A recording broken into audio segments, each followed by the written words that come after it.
Bonjour.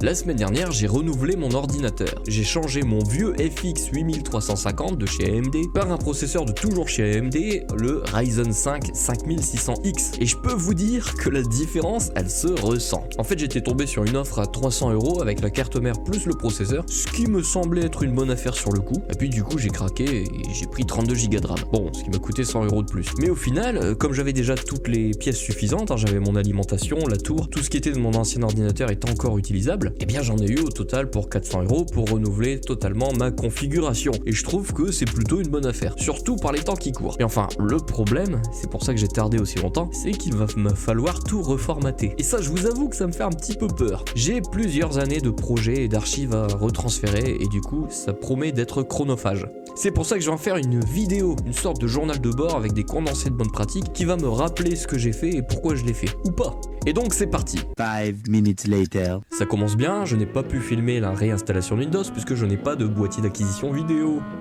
Du coup, je vais vous expliquer ce que j'ai fait après la réinstallation. Et on commence maintenant.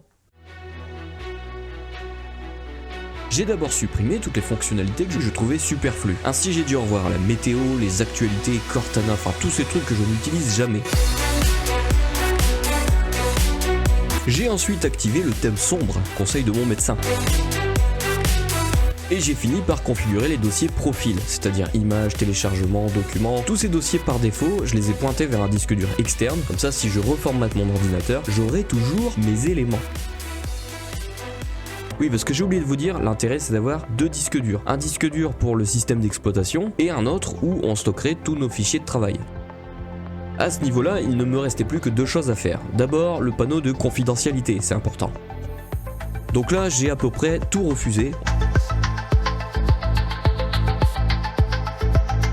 Et dernière étape, il me reste à réinstaller tous les logiciels qui me sont utiles pour travailler. Mais là encore, j'ai choisi d'emprunter une autre voie. J'ai décidé d'installer tous les logiciels en mode portable. Il faut savoir que sur internet, on nous propose souvent une version portable des programmes. Simplement, c'est un dossier qu'on décompresse et le programme est déjà utilisable dedans. Il n'y a pas besoin de passer par une installation et de polluer le registre ou d'autres choses comme ça.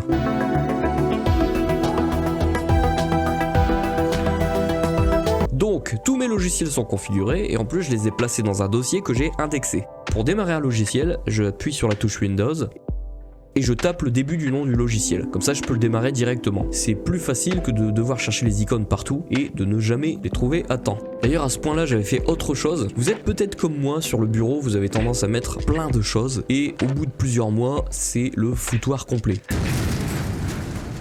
Eh bien j'avais été radical à ce niveau-là, j'avais utilisé une option dans Windows qui permet de bloquer le bureau, c'est-à-dire qu'on ne peut plus rien mettre dessus. Eh bien figurez-vous que ça a été un échec complet. J'ai fini par trouver une échappatoire où j'ai tout fourgué dans le dossier images et finalement je me suis retrouvé avec un foutoir dans le dossier images. Donc on annule, je vais pas bloquer le bureau. Peut-être lancer une tâche automatique qui supprime les éléments sur le bureau à la fin de la journée. Ah je sais pas, c'est radical hein, parce que si je mets des trucs sensibles, on verra bien. Voilà pour la réinstallation et l'organisation de mon ordinateur. Peut-être que par la suite je me plongerai dans la sécurité de Microsoft, parce qu'en 2022, les menaces de cybersécurité, je pense que ça serait peut-être intéressant. Alors je vous dis peut-être, see you later.